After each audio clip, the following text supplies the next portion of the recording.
ये बच्चे रेडी हैं गेम के लिए। अभी बच्चे गेम खेलेंगे और फिर बच्चे गेम के ज़रिए सीखेंगे।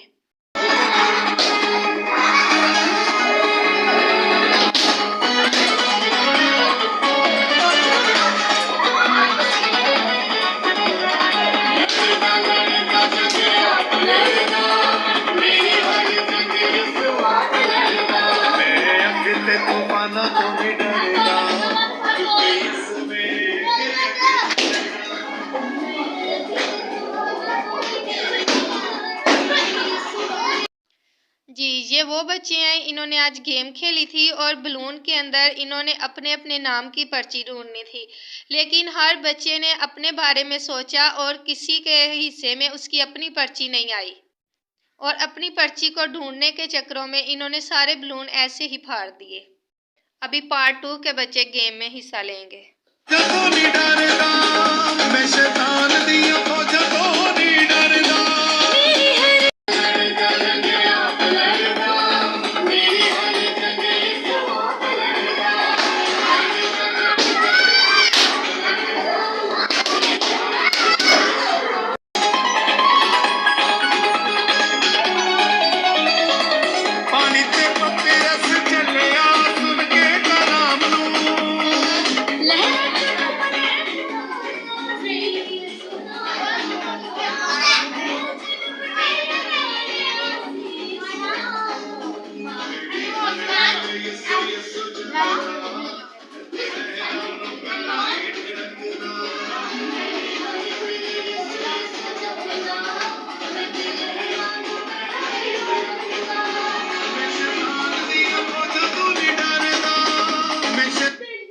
अभी हमारे ये वो बच्चे हैं जिनके पास जिसकी पर्ची आई है, इन्होंने उस बच्चे को उसकी पर्ची दी है।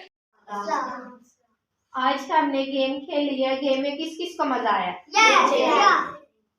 गेम हमने खेल लिया। आज हम गेम में खेल खेल के जरिए सीखेंगे कि पाक कलाम में बहुत सी जगह पे लिखा है कि हमें एक दूसरे की मदद करनी चाहिए, एक दूसरे का ख्याल रखना चाहिए। अगर हम देखें पहला थस्सलुनीकी उसका 5 बाब और 11 आयत में लिखा है, बस तुम एक दूसरे को तसल्ली दो और एक दूसरे की तरक्की का बाइस बनो, चनाचे तुम ऐसा करते भी हो।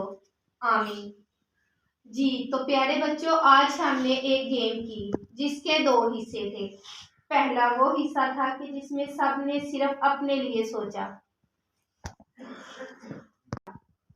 और अपने अपने नाम की पर्ची के लिए सारे गुब्बारे फाड़ दिए, मगर अपने नाम वाली पर्ची किसी के हाथ भी नहीं आई। फिर दूसरे हिस्से में जिस बच्चे के हाथ में जो पर्ची आई, उसने जिसका नाम था उस बच्चे को दे दी और सबको अपनी अपनी पर्ची मिल गई। ऐसा ही था? जी तो प्यारे बच्चों, हमें पहले हिस्से में ये देखने को मिलता है कि इस दुनिया में किसी को भी किसी की परवाह नहीं। हर कोई अपने बारे में सोचता है, चाहे इसके लिए कुछ भी करना पड़े या लास्ट में उनके हाथ कुछ आए या ना आए। जैसे कि पहले स्टेप वाले बच्चों ने सारे बलून फाड़ दिए, लेकिन किसी के हाथ में उनके नाम वाली पर्ची नहीं आई, लेकिन फिर भी उन्होंने अपने मतलब के लिए ही काम करना होता है। ना तो उनको दुनिया वालों का डर होता है और ना ही खुदा का डर होता है। ये लोग सिर्फ अपने लिए ही जीते हैं। किसी ने क्या खूब कहा है, अपने लिए जीना भी क्या जीना है, जिंदगी का मजा तो है औरों के लिए जीना। तो ऐसे ही हमारे पास कुछ बच्चे ऐसे हैं जिन्होंने दूसरे हिस्से में काम किया। ये वो बच्चे हैं जिन्होंने अपने बारे में नहीं सोचा बल्कि दूसरों की फिक्र की और जिसके हाथ में जो पर्ची आई उस पे जिसका नाम लिखा था उसको थमा दी। ऐसा ही था? जी। और ऐसे सबको अपनी अपनी पर्ची मिल गई और हमारा काम भी जल्दी खत्म हो गया। जी तो बच्चों, असल जिंदगी यही लोग जीते हैं जिन लोगों को दूसरों के दुख दर्द का एहसास होता है। आइए हम देखते हैं कि उसका 5 बाब 16 आयत में लिखा है, इसी तरह तुम्हारी रोशनी आदमियों के सामने चमके ताकि वो तुम्हारे नेक कामों को देखकर तुम्हारे बाप की जो आसमान पर है तमजीद करे। आमीन। जी तो बच्चों, बाइबल मुकद्दस की कितनी खूबसूरत आयत है ये कि हमें बाइबल मुकद्दस में बहुत सारी जगह पे ऐसी चीज़ें सीखने को मिलती हैं कि हमें सिर्फ अपने लिए ही नहीं जीना। अगर हम लोग अच्छे काम करेंगे, दूसरों की मदद करेंगे, उनका एहसास करेंगे, तो ही हमारी ज़िंदगी से असल मकसद ज़ाहिर होगा। क्योंकि इस आयत में हम देखते हैं कि तुम्हारी रोशनी आदमियों के सामने चमके, ताकि वो तुम्हारे नेक कामों को देखकर तुम्हारे बाप की जो आसमान पर है तमजीद करें। हमारे आसमानी बाप की तब ही तमजीद होगी जब हमारे काम नेक होंगे। हमारे काम कौन से होंगे? नेक। चाल चलन बाइबल मुकद्दस के मुताबिक होगा। कैसा होगा? बाइबल मुकद्दस के मुताबिक। तो बच्चों, आज से हम सब खुद से ये इरादा करें कि हमने अब अपने लिए नहीं जीना, बल्कि औरों के लिए जीना है, औरों की मदद करनी है और अपनी जिंदगी को खुदा के हुक्मों के मुताबिक गुजारना है। जैसा कि आज की हमारी मेमोरी वर्स भी है कि तुम एक दूसरे की तरक्की का बाइस बनो। तो आज से हमें ये ऐड करना है कि हमने सिर्फ स्कूल में ही या अपनी जिंदगी में ही नहीं दूसरों की तरक्की का बाइस बनना, बल्कि अपनी रूहानी जिंदगी में भी दूसरों को साथ लेकर चलना है। अगर कोई बच्चा किसी दिन संडे स्कूल नहीं आता, तो अगले दिन हमने उसको वो सारी बातें बतानी है जो हमने उसकी गैर हाजिरी में सीखी। फिर ही हम एक दूसरे की तरक्की का बाइस बन सकते हैं। अगर हम चर्च आने से पहले एक दूसरे को आवाज दें कि चर्च का टाइम हो गया है, और हमें चाहिए कि जो स्टोरीज हम चर्च में संडे स्कूल में सीखते हैं घर वालों को भी सुनाया करें कि उनकी तरक्की का भी बाइस हम लोग बन सके। तो जब हम ऐसा करने का सोचते हैं, शैतान हमें बहुत से तरीकों से रोकता है। कभी वो कहता है कि नहीं ये तेरे खेलने का टाइम है, कभी वो कहता है नहीं ये तेरे मोबाइल चलाने का टाइम है, तेरे टीवी देखने का टाइम है। लेकिन नहीं, हमने जब खुद से इरादा करना है नेक चाल चलन बनाने का, नेक काम करने का, तो जैसे ही हमारे संडे स्कूल का टाइम होना है, हमने क्या करना है? हमने संडे स्कूल आना है और हमने गेम के फर्स्ट पार्ट वाले बच्चों की तरह सिर्फ अपने बारे में ही नहीं सोचना, हमने सबको साथ लेके चलना है। जैसे ही हमारे संडे स्कूल का टाइम होना है, हमने बाकी सबको आवाज देनी है कि आ जाएं, संडे स्कूल का टाइम हो गया है।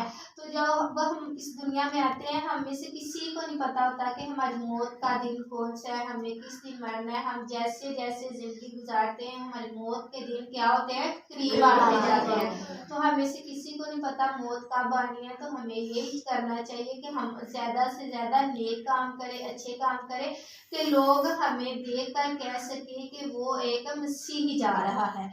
तो एंड पे मैं बच्चों आप लोगों को यही कहूंगी कि आप लोग बड़ों का एहतराम करें और वो जिंदगी गुजारें जैसी बाइबल मुकद्दस के मुताबिक है। आप लोगों का चाल चलन बाइबल मुकद्दस के मुताबिक होना चाहिए। आप लोगों के नेक अमाल होने चाहिए कि आप लोगों के काम और ईमान को देखकर लोग, दूसरे लोग भी ईमान लेकर आए। आज हमने पहले गेम खेली, फिर गेम के बाद आज हम देखेंगे बाइबल मुकद्दस में से कुछ आयात कि कैसे लोगों ने किसी की मदद की। फिर हम एक स्टोरी देखेंगे, स्टोरी सीखेंगे कि जो मदद करता है इस दुनिया में, उसका एंड पे आखिर पे क्या हाल होगा, और जो अपने आप में मगन है, जिसको किसी की कोई फिक्र परवाह नहीं, उसके साथ क्या होगा। पहले हम कुछ आयात देखते हैं मुकद्दस में से खरूज की किताब, उसका 2 बाब और 17 आयत। और गदरिये आकर उनको भगाने लगे, लेकिन मूसा खड़ा हो गया और उसने उनकी मदद की और उनकी भेड़ बकरियों को पानी पिलाया। आमीन आमीन। उसके बाद खरूज 23 बाब और 5 आयत। अगर तू अपने दुश्मन के गधे को बोझ के नीचे दबा हुआ देखे और उसकी मदद करने को जी भी ना चाहता हो, तो भी जरूर उससे मदद देना।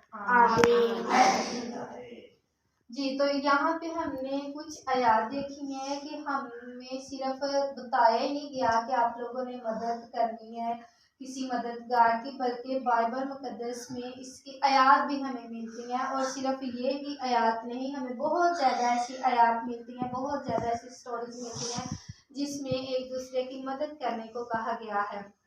आए अब हम एक स्टोरी देखते हैं कि उसमें क्या होता है उनके साथ। मुकद्दस लूका की अंजील है और उसके 16 बाब में हम लाजर की स्टोरी देखेंगे। लाजर का किस किस को पता है?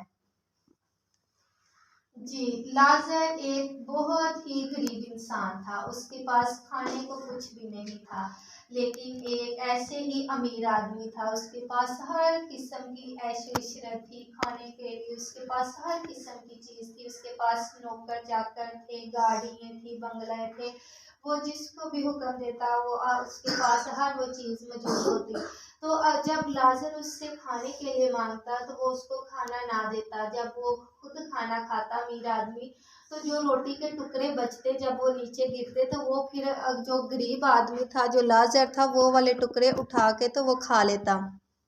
तो ऐसी आस्ता आस्ता वक्त गुजरता गया, लेकिन जो गरीब लाजर था वो बहुत शुक्रगुजार था खुदा का कि मुझे फिर भी कुछ ना कुछ तो खाने को मिलता है, बेशक इसके बचे हुए टुकड़े ही मुझे मिलते हैं, लेकिन कुछ है कि तूने कुछ ना कुछ मुझे खाने को दिया। लेकिन जो अमीर आदमी था वो अपनी ही दुनिया में मगन था, उसको कोई फिक्र नहीं थी, कोई डर नहीं था कि मौत मुझे कब आ जाएगी, मैंने दूसरों की मदद करनी है, दूसरों का एहसास करना है। तो हमें मौत के दिन का किसी को भी नहीं पता, लेकिन ये एक अटल हकीकत है कि मौत आनी ही आनी है और सबको आनी है। तो ऐसे ही जब लाजर की मौत का वक्त करीब आता है, जब लाजर मरता है तो लाजर किधर जाता है? लाजर सीधा जाता है बाप इब्राहिम की गोद में। और जब अमीर आदमी मरता है तो अमीर आदमी ने, क्योंकि दुनिया में कोई अच्छा काम नहीं किया होता, गरीब लोगों की मदद नहीं की होती, उसको आग में फेंका जाता है। तो जब वो आग में फेंका जाता है उसको, तो उसकी नजर पड़ती है लाजर पर, तो लाजर को वो देखता है कि वो बाप इब्राहिम की गोद में है। तो जब उसको देखता है तो वो कहता है कि ए बाप, तो इसको बोल के ये अपनी उंगली ही मेरी जुबान पर रखे। तो लेकिन लाजर उसके पास नहीं आता ऐसा करने के लिए। वो क्यों? क्योंकि लाजर ने इस दुनिया में बहुत दुख तकलीफ देखे थे और शुक्रगुजार भी था। उन दुख तकलीफों के साथ वो शुक्रगुजार भी था कि उसको कुछ ना कुछ जरूर मिलता था। लेकिन जो अमीर आदमी था, अमीर आदमी ने कभी शुक्रगुजारी नहीं थी की और ना ही किसी की मदद की थी। वो सिर्फ अपने आप को ही सब कुछ समझता था। वो यही समझता था कि मैं बादशाह हूँ, मैं हुक्मरान हूँ और जो कुछ मैंने कहना है, जो कुछ मैंने करना है, वो ही सबसे अच्छी बात है और वैसा ही होना चाहिए। तो जब लाजर को वो कहता है तो लाजर नहीं आता, तो फिर वो पछताता है। वो कहता है कि काश मैंने भी दुनिया में कोई अच्छा काम किया था, तो आज मैं भी लाजर की तरह इस दुनिया में इस रूहानी जिंदगी को हासिल कर सकता। तो आज जब हम जिंदगी गुजारते हैं तो हमें से किसी को नहीं पता होता कि हमने किस दिन मर जाना है, लेकिन हम लोग फिर भी जो है ना इन्हीं ऐशो इशरत वाली जिंदगी में मगन रहते हैं। कभी उसको तंग कर लिया, कभी उसको तंग कर लिया, कभी उसकी मदद ना की। अगर हमारे पास कोई मदद के लिए आता भी है तो हम उसकी मदद नहीं करते। लेकिन हमें चाहिए कि हम दूसरों की मदद करें।